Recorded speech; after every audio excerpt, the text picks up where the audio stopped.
All righty. Welcome, everybody. My name is Nick Rudolph, and I am the Baltimore Regional Director with Maryland Capital Enterprises. We are a small CDFI, a micro lender for small businesses. And really, what that means is that we are a nonprofit that helps build small businesses, which helps ultimately build communities. So the way we do that is through two ways. We do what we call technical assistance. We started doing that back in 1998 along with our lending, and that's just things like this webinar, one-on-one coaching sessions, our annual Women's Business Conference, all of these things that we do to help you aside from the loan. Also, we are an SBA lender. We hopped over to Baltimore region in 2012, and actually now we are currently serving the entire Eastern Shore, and then from north to south, Cecil, Harford, Baltimore County, Baltimore City, and Anne Arundel County. In 2020, we became a women's business center, which means we're able to offer some enhanced services. To hear more about everything, just check out marylandcapital.org or Women's Business Center at marylandcapitalenterprises.org. If you've not already done so, you can fill out our client intake form at the top right-hand corner of marylandcapital.org, and the counselor will get in touch with you within 3 business days. But what most people want to talk to us about is, of course, the money. We are an SBA lender, but that doesn't mean that we give only SBA loans or that the SBA funds our loans. In fact, the SBA very rarely funds loans, really only in disasters like during COVID. What they do is they back the loan so that if a loan doesn't get paid back, it provides some protection to the lenders. Where we really get our money is from other federal and state agencies. And then we also get money from the Department of Commerce through the VLT, the Video Lottery Terminal Funds. And sometimes we raise some private capital as well. It is good to know that there is no expectation that you would get a loan or apply for a loan to take advantage of all of our services. So now we're going to get into the first steps for starting a small business. As I said, this will be really conversational, so please feel free to interrupt me. So the first thing that we want to talk about is before you even get started. And that's what you'd want to think about, really the amount of work it's going to take you to start this small business. I've heard folks say that they want to start a business because, working for somebody else is too hard. While owning a business is going to be much more rewarding, and as you go along, it will become easier. As you start your business, you're going to be doing more work than you've ever done before. And you're probably exercising muscles that you haven't used before. So to be successful, what you want to think about is think about your business as a building. So if you go to downtown Baltimore and you see an empty with a fence around it, there'll be a poster there that says this big mixed use building is going to be coming in. And then for 12 to 18 months, it's just sitting there. And what they're doing there is they're building the foundation. They're doing all of the research, all of the environmental studies, making sure the ground can take the building.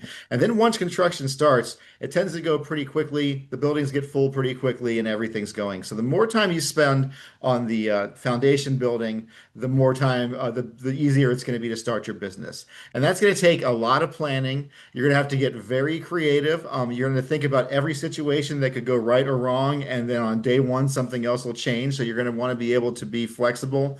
And as I said before, it's going to be a lot of hard work, but it's going to be really rewarding hard work. Now, lots of people have reasons to start businesses. It can be, I've got an idea that's going to make me a bunch of money. Or maybe it's just like, look, I'm really good at doing this and I care about doing this. Let's see if I can find a way to turn this into income for me. It allows you to be your own boss. And as your business grows, to get some flexible hours. And often it's just great for folks who are sort of stuck in a career. They want to do something else. And this is an opportunity for them to do something else. Now we come to the scary slide. So as you see here, a lot of businesses are not successful. After 10 years, 80% of all new businesses are closed. But that's a little bit misleading because businesses close for all kinds of reasons.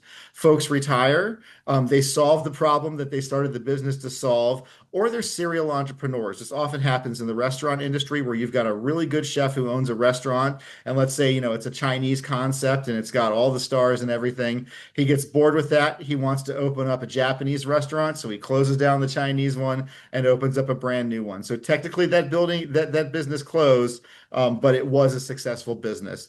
But it is risky, and no matter how much protections you put in, you're going to have to put some of your own risk there. It's more than just the business, but again, it is also very rewarding.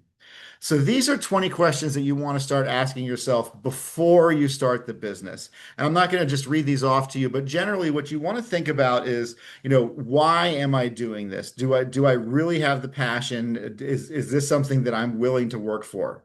Then you want to think about what kind of business do you want? Are you looking for, a retail business where people are coming in your store every day, or are you more of an introvert and you want to work alone and do sort of home-based online stuff? Then you want to think about your ideal customer. We're going to be talking about a business plan later, and we'll be talking about target customers there. But it's important that you understand that even if everybody in the world can shop at your shop or take advantage of your services, you're going to need to drill down to your customer. Then you want to think about the basic stuff. Are you providing products or services? How are you going to get those products or the equipment needed for those services? Do you have the time to do that with, family and you're probably going to be having your current job as you're starting the business. Then you want to see like what makes you different than the other folks in the market. Really, how are you going to stand out and compete with other folks? You want to think about whether or not you need employees, and if you do, will they be contractors or will they be W-9 employees? And then you want to think about how much capital do you need to get started? Do you need a big investment up front, or is this something you can scale with a series of smaller investments? One way to get that funding is through a loan. We'll be talking about that. And then you want to think about, once you get the money, it's going to take you a while for the build out. It's going to take you a while for those products to be built. It's going to take you a while for the marketing promotion campaign to go through. So how long are you going to have to be funding the business and possibly paying the loan before you're able to start selling or doing what you're doing? You want to understand, how many sales you need to do to make a profit. You want to understand where you are in the market. Are you high end? Are you middle of the road? Are you a value proposition? And then you want to think about all the legal stuff. Do I want to be an LLC or a corporation? What taxes do I need to pay? What licenses do I need to have? What insurance do you need? Every small business needs insurance. And then you want to think about the day-to-day activities. Are you actually running your business or are you paying somebody else to do it? And how are you going to get the word out? So we broke this down into 10 steps. It's important to understand that these are not listed in any particular order. Your journey is going to be different. They're all important. And sometimes one may take more time than the others, and some might be very easy. But the first thing you want to do, you're already doing, get business assistance and training. So there are so many nonprofits out here that are here to help you start your small business. Talk to all of us. Talk to your universities, talk to your county libraries. They all have small business centers and they can help you out. You're going to need a business plan. And it's going to need to be a thorough business plan, but not necessarily a long business plan. When folks are making a decision on a loan, they don't want to read 100 pages. They want to read, 5, 6, 7, 8 pages. If you're an employee, you got to understand all those responsibilities, all those taxes and insurances that you're going to have because you want to keep your business in good standing. You want to think about where you're going to have your business and the legal structure. If it's an LLC, it takes some of the risk off of you, but there might be some more hurdles or difficulties starting. A corporation is more risky, but is a little bit easier. So you want to talk to a lawyer and figure out, what makes the most sense for you. Then you want to think about naming your business. And that's not just, what is your store going to be called? It's really, is this a business where I am going to be a serial entrepreneur, right? Am I going to make my business Nick's Dill Pickles? Or I'm going to have Nick Rudolph LLC because I know I'm going to have a pickle business, but eventually I want to open up, a canned peas business or something like that. So, with doing DBA, doing businesses as, you can have that one older business with a small umbrella of other businesses. You want to register for all your taxes and make sure you understand them. Get all of your licenses and all of your permits. Talk to your city, talk to your county, make sure that you're dotting every I and crossing every T. Then you're going to want to make sure you got the capital. And then you want to think about your marketing plan. And really, that's much more than just how you're going to advertise your business. So what you want to understand here is your market, what risks you have. You figure out if there's room for you in the marketplace. See trends. What kind of things are coming down the pike that you'll be able to take advantage of, or what problems are coming down the pike that you're going to need to be waiting for. Using some market data, you're going to understand, what kind of sales opportunities there are, where there's a gap, where there's income but not your services. Then you can identify that you want to go to that area. And you want to really do a lot of research and get citations to put in the business plan to show that there's room in the market for you. And the way that you do that is pretty easy. All you need to do is a basic internet search. Google is your friend. Look for, industry publications, if not, government websites, chambers of commerce, and find quotes talking about how your business is growing. The pizza shops in the Baltimore region are growing at 5% per year, and we're showing that they're not closing. That's why we think we can get in here, that kind of thing. You also want to think about local, regional, and national and talk about how that might be different. Nationally, a trend might be over, but it might be very popular still where you are. And so you want to be able to articulate that. Before I go into advantages and disadvantages, are there any questions? Nope. Okay. So, there are a few pros and cons for starting a business. I'll go through these. Pro, you're going to be your own boss, but you're going to be working a lot. You can't be fired, but you're taking a financial risk. The more you work, oftentimes the more money you're going to make, but sometimes you're going to be going through periods where you're not making income for yourself. You're doing something that you love, but loving something might not be enough. So you might need education, training, a mentor, something like that. The other thing that's a pro about the business is that you're helping build your community. You're having an opportunity possibly for folks to get good jobs, to bring people into the area. So that's definitely a pro. But you're going to be taking a lot of time. So probably for the first, year or two, you're not going to have a lot of time for yourself. You're not going to be able to take vacations. Um, and even though you are the boss and you own the company, almost everybody is going to be your boss, your customers, your suppliers, even your employees. You're going to have to answer to all those folks. So you want to understand how you're going to navigate that. Now, a lot of folks are, that know about loans, but they want to hear about grants. And the truth is, there aren't a lot of small business grants available right now. Occasionally, banks will have programs. I know American Express has one, and Bank of America often does, where you can apply for small grants for your small business, but those are few and far between. The only time that there are grants are for businesses like the ones listed here, green businesses, veteran-owned, minority-owned businesses, health and childcare related businesses. I've seen some now in the assisted living world, but generally there's not a lot of free money for for-profit business out there. So what do you need to make it? What are the keys to success? So the first thing you want to realize is, do you have the skills or can you get those skills? So think about your experience in the industry. Have you been doing something for 20 or 30 years and you're ready to become a consultant in that field? Or have you been doing something just long enough to become an expert and you want to, become a major expert and you're breaking off to do your own thing? You then want to think about, have you managed a business before? And it doesn't necessarily need to be in your industry. If you were a shift leader at a fast food restaurant when you were in high school or college, you were doing things like scheduling and budgeting and inventory and all of those things that are going to help you as you're growing your business. The next thing is you've got to be an improviser. As I said before, you're going to plan for every problem you can think of, and on day one, something else is going to happen. I used to be have a job opening up businesses. We on the first day that I had a restaurant open, everything was going great. It was a brand new building, and a pipe burst in the ceiling. How could we have anticipated that? So we were able to improvise, get that fixed, and continue on service with that first day.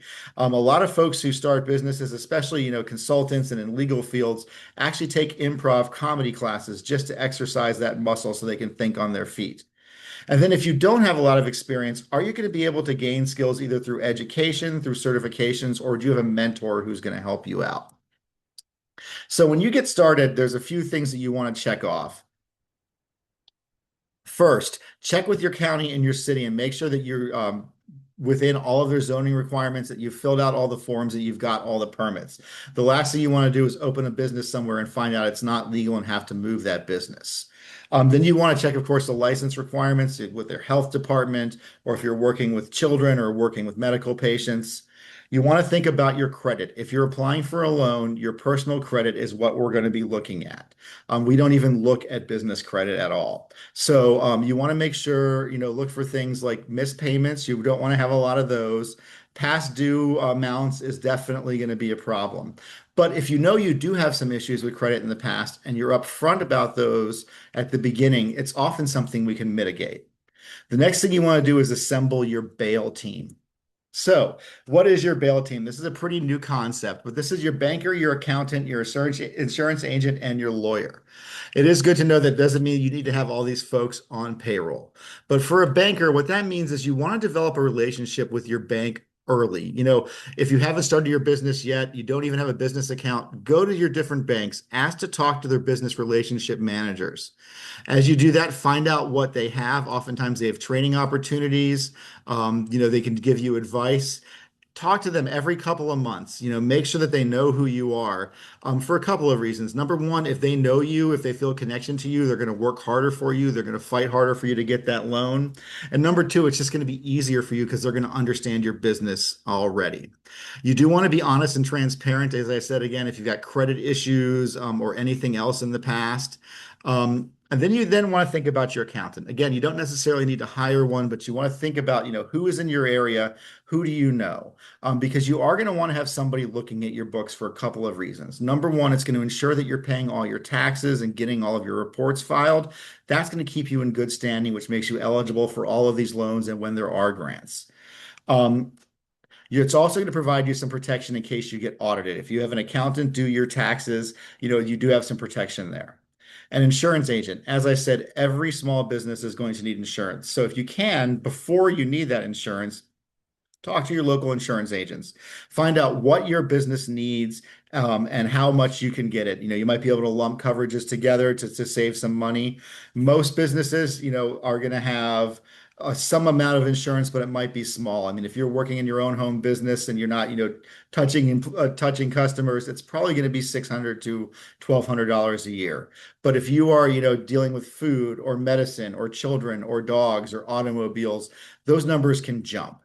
And then the lawyer. Again, no retainer needed, but get to know your small business lawyers. A good way to do that is to join your Chamber of Commerce and just chat them up. That way, you know who's going to be specialized in different things. And then also, they're going to know you before you start, and then it's going to save you some time as you're starting to talk to that lawyer. So we're going to go into the business plans and cash flows next. We're going to talk about what goes into a business plan, a little bit about writing it, and then how we look at cash flows. So I'll go ahead and get started. But again, if there's any questions, just feel free to interrupt me. So the first thing is, what is a business plan and what should it contain? So it is the blueprint for your business. As we were saying before, you know, when you're looking at the business as a meeting, um, yeah, I mean, as a building, the more you put in there, well, this is going to be that blueprint that you're going to be working off of. And as you grow, it's going to help you, just figure out what you're doing. When you get in the weeds as you're starting your business, it's going to ground you. But it's also the thing that you're going to use to get your loans and your funding. So think of it like a resume. If you're going to apply for a different jobs, you're going to move things around on your resume. You're going to highlight different things. So if you're looking for a grant, you're going to highlight how you're going to hire from the community, and you're going to be doing all kinds of things like that.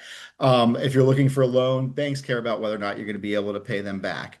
I do have a question in the chat. I've completed a trade name registration. Banks are asking for doing business as document. Are these different? I believe those are going to be the same.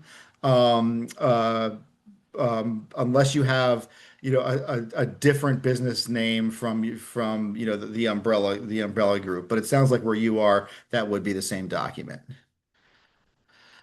All righty.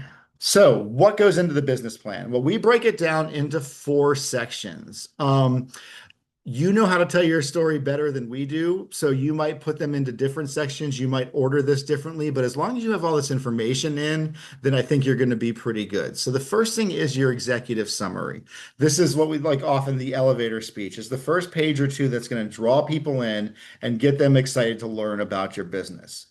If you are looking for a loan, your first paragraph should read something like, Nick's Dill Pickles LLC is a wholesale pickling operation run out of Baltimore, Maryland, and owned by Nick Rudolph. We are seeking a loan of $15,000 to purchase new pickling equipment and to do a marketing campaign. If that's your first paragraph, the reader is going to know who you are, what you're doing, and what you're looking for from them. And then as they read the rest of the business plan, they know the question that they're going to be asked. Then in your executive summary, talk about why you started this business. This is where you want to use your grant language and talk flowery about, you just have always, loved caring for your elder relatives and, you got some medical training and now you want to open an assisted living facility. You've just always been obsessed with crepes, so you're opening up a crepe restaurant, things like that. Talk about what you're going to do, a little bit about what separates you, and then make the ask again with a little bit more detail. The second section is your marketing plan. This is generally the longest part of your business plan, and it is much more than how you're going to advertise your business. So, as I said before, you're going to use all of that data you found to describe your industry and to show your place in that industry. With your target customer base, as I said before, you want to drill down. Your salon might be able to cut everybody's hair, but because of where you are, you're in downtown Baltimore and the space that you're in, you might be looking at, African American women between 35 and 65 who make over $85,000 a year. If you can get those folks coming in, you're going to do okay. And then everybody else is just sort of, gravy on top of that. Then you want to talk about your competition. And no matter how unique your business is, there are competitors. I suggest listing three and then talking about what they do well and how you will be able to exist in the market with them. And you want to think locally, regionally, nationally, even internationally. We had a comic book store. Their business plan said, our competitors are these two shops that are within 20 minutes of us and Amazon.com because we understand that folks can probably get what we sell cheaper on Amazon, and what we have is that customer service and that expertise on what we're selling, and that made it a little bit easier to get that loan going. Then you want to talk about your pricing policy. As I said before, are you high end? Are you middle of the road? Or are you a value proposition? Um, Lastly, you want to use all of this to identify your competitive advantage and talk about how you're going to advertise that. And just saying a social media campaign is not enough. Talk about the platforms you're going to use and what you're going to do on each of those, if possible, how you're going to track the success of those. Also, you might have different advertising needs. You might be a B2B business where most of your advertising is networking sessions or chambers of commerce meetings, or just cold calling to go into doctor's offices to tell people about your assisted living facility. So that's all marketing. It's just, the same, it comes from the same pile of money, but it's just spent on different things. Next, we're going to talk about your organizations and operations. This one will probably be a little shorter than you think it is. This is just where you're talking about how your business is going to operate. Are you brick and mortar? If you are, what are your hours? If you're not, when are you going to be available to talk to your clients? What is your legal structure? What is your management structure? Are you the sole proprietor and you're doing everything, or do you have folks that are going to be answering those phones and working with the customers? You want to talk about, any types of certifications or trainings you either are going to have or are going to need. Describe your insurance there, and then talk about your quality control. What are you going to do when something goes wrong?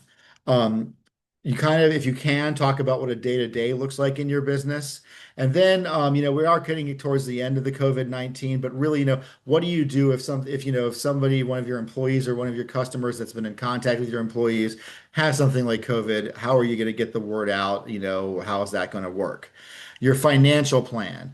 This is huge. So, if you're a startup, it's going to look very different than if you're an existing business. For a startup, what you're going to want to talk about is your startup costs. Get estimates for the equipment you're going to need. Get a copy of a lease so you know how much money you're going to need for rent, all of those things. And then talk about your break even point. I need to make 12 sales a month in order to break even, so that we understand that you know what you need to do your business. If you're an existing business, show us your profit and loss statements here. Show us your past cash flows here. Again, break down what you're going to be using the money for, and breaking down exactly how much is going to be spent on each thing as well. This is also a situation, especially if you're applying for a loan with a nonprofit organization like us, where if you know you have credit issues in your past, where you can discuss those.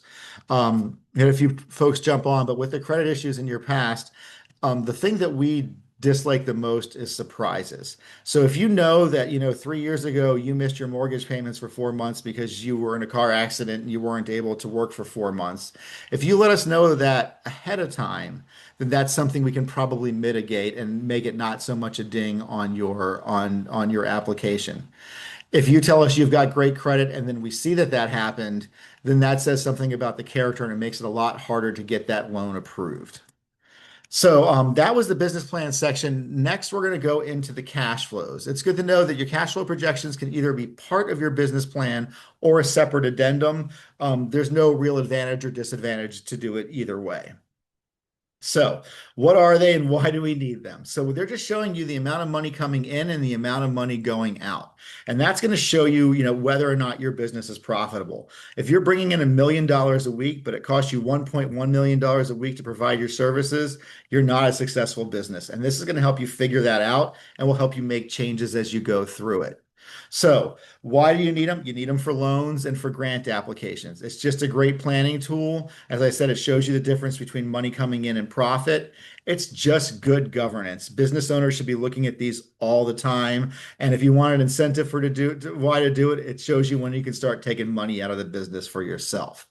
So, this is a very scary document on the right-hand corner of your screen. This is our cash flow projections. You're, of course, not required to use these, but this is something that anybody that is on tonight, you can contact us, and a business consultant will work with you and can do these over a Zoom with you and get you your 2 years of cash flow projections with you. It's good to know that this is a living document. Not only will it not be 100% accurate, most of the cells will not be 100% accurate, and that's okay. What we want to understand is that you have an idea of how much money is coming in and what your expenses are. You want to be realistic. Even if you know your business is going to make $2 billion in year one, don't put that on your cash flows because that's going to scare your lenders. You want to show in a worst case scenario that you're going to be able to pay your employees, pay your bills, and pay yourself. An example is we had this person who made handmade wedding invitations. They charged $1,000 a wedding and said, well, there's 10,000 weddings a year in Maryland, so $1,000, that's $10 million a year I'm going to make. Well, as we all know, not everybody has invitations. Not everybody has $1,000 for invitations. Folks make their own invitations. There is competition. So we said, look, show us that you can do this on 5 or 10 a month. And then, if you can and you can make more than that, that's great. But, that at least we know you can make enough to survive. You want to break down your income and your expenses as much as humanly possible. The reason why you want to do that is because it's the more you break it down, the easier it's going to be for you to read it, and the easier it's going to be for you to decide where to make changes. So let's say that you've got a restaurant and you're breaking it down between food, alcohol, and merchandise slash catering. So we'll consider merchant catering just a small part. But let's say that you were thinking you were doing 70% food and 30% alcohol. You've been open for 6 months and you're making some money, but you look at it and you say, look, we're doing 60% food and 40% alcohol. Let's do a little bit of research here. Is the issue that our food is not good or that our alcohol program is really strong? And then you can use that information to decide where you want to invest. If it's that your bar program is strong, you might want to invest there. If it's that the food is weak, then you might want to make some changes there. This document will be a tool to help you make those decisions. Also, you want to think about whether or not your sales are changing month to month. So if you're a landscaper, your December is going to look different than your April. But if you're an assisted living facility, it probably won't. You want to keep your loan as income and your loan payments as expenses. Almost everybody forgets to put that in there, but that's very important. Also, if you already have loans either through us or through other places, you're going to want to put those down as expenses, those payments. And we want to see that you're paying yourself. We want you to be able to have a home, some clothing, some food, and some fun. So that's all on the business plan and cash flows. Before I go into how our loans work and how to apply for loans, are there any questions? All righty. So we generally have two loan products. The first is our small business loan for new businesses, and a new business is anybody who's been around for 2 full years or less, and that includes startups and pre-startup. You can go from five to about $35,000. If you've been around for 2 full years, that jumps up to about $150,000. The term is going to be based on the size of the loan. A $50,000 loan will probably be 6 or 7 years. Anything over 100 will be 10 years. Our interest rates are currently set at 6 to 12%, but I will say the majority of our loans are going out in the 8% range, sometimes one or two, one higher or one lower. But generally it doesn't deviate from that, except for in special circumstances. We do require collateral. It does not necessarily need to be the full value of the loan, but that's always helpful. Things like fully owned real estate is the best kind of collateral, but we can get very, very flexible on what the collateral is. And then anybody who owns 20% or more of the business is going to have to personally guarantee the loan. This loan is going to show up on your credit report. If you have a business with a lot of owners and nobody owns 20%, we're going to want to see 3 or 4 folks personally guarantee the loan. Application fee. This is one of the few times that we actually charge fees. It's $100 plus $25 per credit report. We only pull TransUnion and we only do soft pulls, so it will not impact your score, and we will be able to show you your full credit report and go through it with you.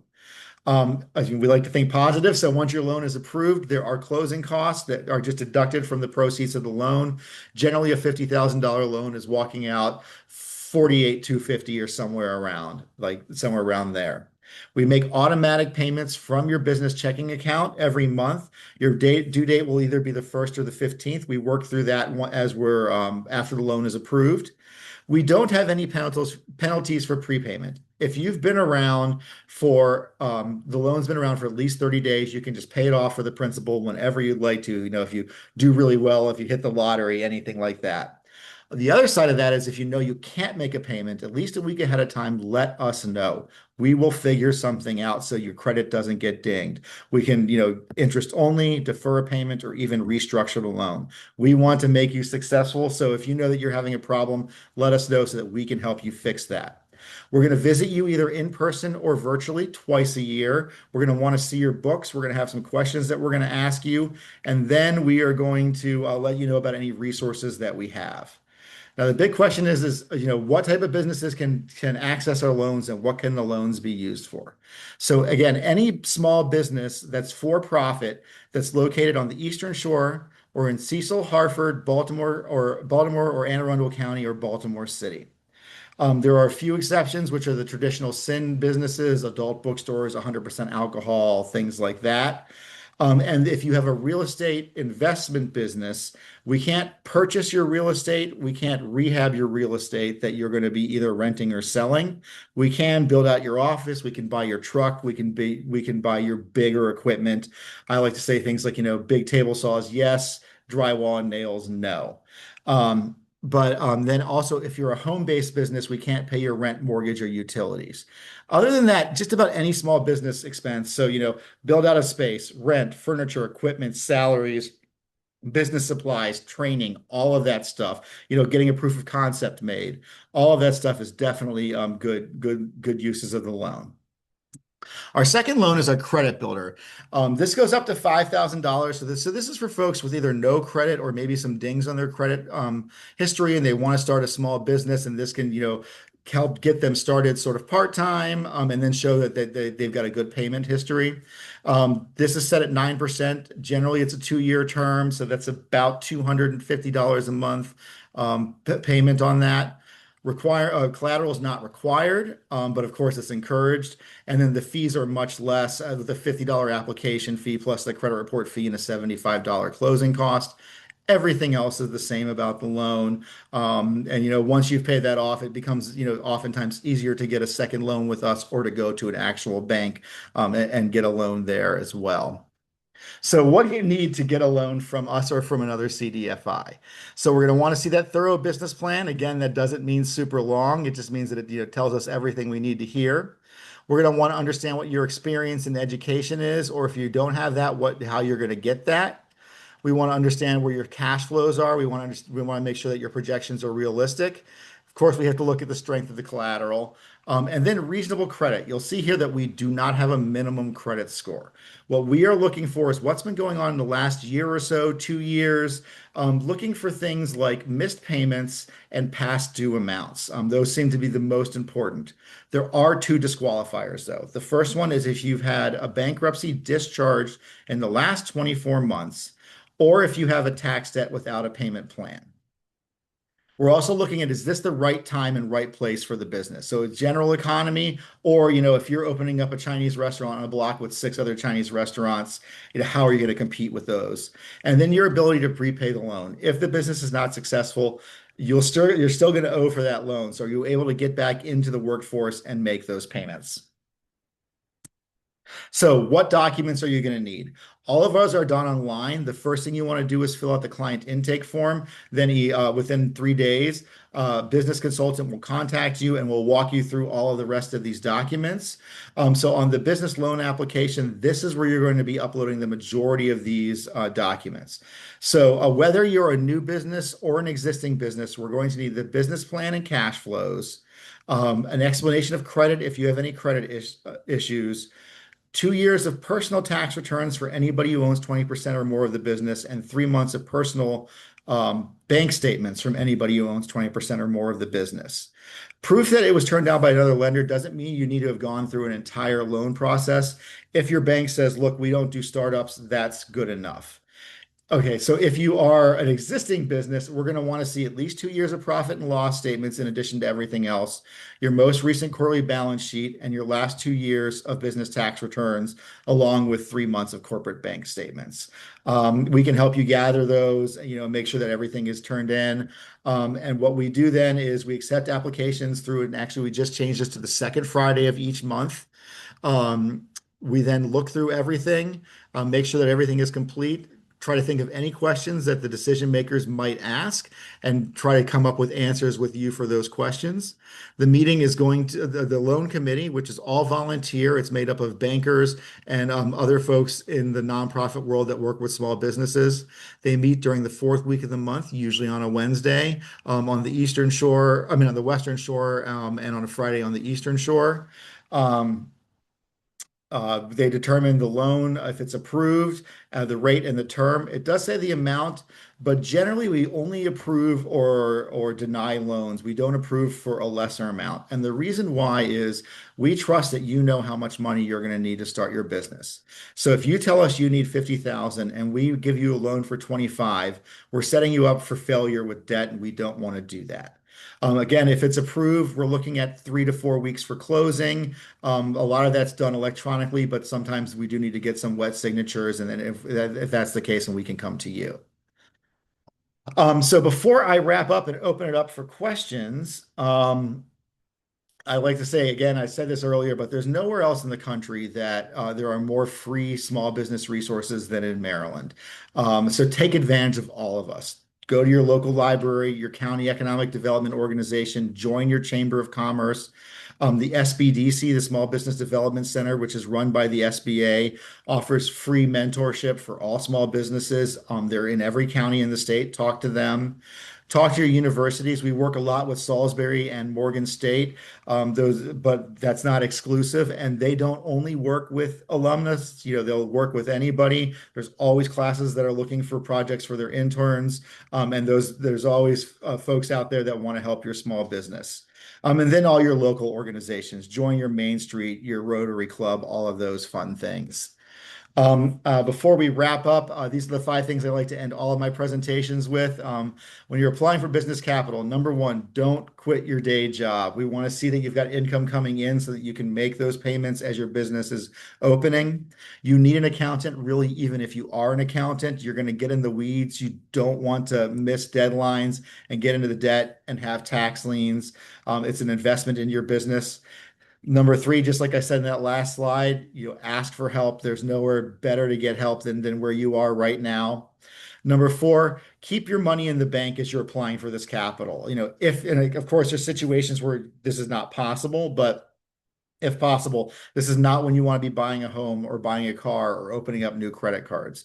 You want to be making sure that you're focusing on this loan when you're looking for it. And then no business is an island. What that means is that folks go to small businesses because small businesses are part of their community. So be a part of your community. Give to local charities. As I said before, join your chambers of commerce, all of those things. Be a part of your community, and then they're going to support you. We've got a bunch of webinars coming up. They're available at marylandcapital.org under the education tab. We got some tax season ones coming up. I'm doing a business plan and cash flow projections where we go in depth and actually do a cash flow projection on March 11th. And then 8A, business development, government contracting. If you want to get into government contracting, this is a great webinar for you. Oop, and that always happens. So this is my contact information, nrudolph at marylandcapital.org. Just think Christmas, Nick Rudolph. And with that, I will open it up if there are any questions. Nick, this is Bill Roth. I've been quietly listening, and I'm at this point. My wife is looking to start we're both retired, and my wife is looking to start an online business. And with that, basically, we're just getting started, and so I'm trying to attend as many of these as possible. So I apologize for not a lot of questions and so forth today, That's but okay. I've learned a lot, and certainly I was in business for about 40 plus years. And so I think this is when we get the slide deck, I can share that with her. We can start going through this. Now, there may be a handful of questions that are going to come up afterwards. Of course. Will there? Yeah, yeah, exactly. And then, so then at least two things. One is you've made your email available, but you're a busy guy, I'm sure. So is that the avenue to do questions? Should I look Yeah, at up? absolutely. Yeah, just contact me Okay. directly. Yeah, Okay. absolutely. Yeah, All right. we're a small shop. Yeah, we're a small business ourselves. So Yeah. yeah, and where are you located? I'm down in Salisbury. So I'm Okay, just starting to awesome. reach out to the folks over at Purdue Business and Salisbury University and our Great. resource center. And I've been on a number of these different things. And it's, you know how this goes. I'm kind of building a virtual network of people, phone numbers, and emails. And so Hmm. I want to start to leverage some of these initial contacts into what will be a follow up and really working around this. I think the other thing too is I come from a bricks and mortar kind of business. Hmm. Over many, many years, I was in healthcare. But having said that, my wife is going to be digital, it's online. So I think one of the things that I'm going to be exploring also are any people that can point me to resources or other people that might be more experienced or knowledgeable in kind of I don't want to call it the brave new world. I mean, it's the brave current world. Um, but having said that, I also, want to see what resources might be more specifically available. I think Sure. MCE and what you're doing is excellent. Having said that, I don't know that we're going to be seeking a loan right now, but That's okay. and not to keep everybody, going on all night long with me blabbing about us. But at the same time, I just can't thank you enough for you doing this, for MCE doing this, and I agree, it's a remarkable state, and this is another good example. So Awesome, awesome. So I will say, since your wife owns the business with the Women's Business Center, definitely have her contact them because we might be able to get a couple of hours with a professional consultant to talk about getting into that online world for you, which we would pay for. fantastic. Yep, yep. So yeah, so definitely contact me, and then I can get you in touch with the right person down in Salisbury, Yeah. because I'm up here in Baltimore. Yep. But yeah, this is great. We do have our women's business conference next Friday, down at the Youth Civic Center, down there on Civic Avenue at the end of Civic Yeah. Avenue. There is a registration fee for that, but it is just an absolutely amazing event, and all of our staff will be there. I think it's $65, and it's all day on Friday, the 6th. All right. Fantastic. That's absolutely perfect. Thank you again. Thanks so much, man. Thank you, thank you. Are there any other questions? Oh, it looks like Markia, go ahead and unmute yourself. How you doing? I actually Great, found out about this through X is Possible. I'm a part of the new entrepreneurship program through X is Possible. great, And I great. actually just did a pitch competition with the people that's hosting that women's conference next week.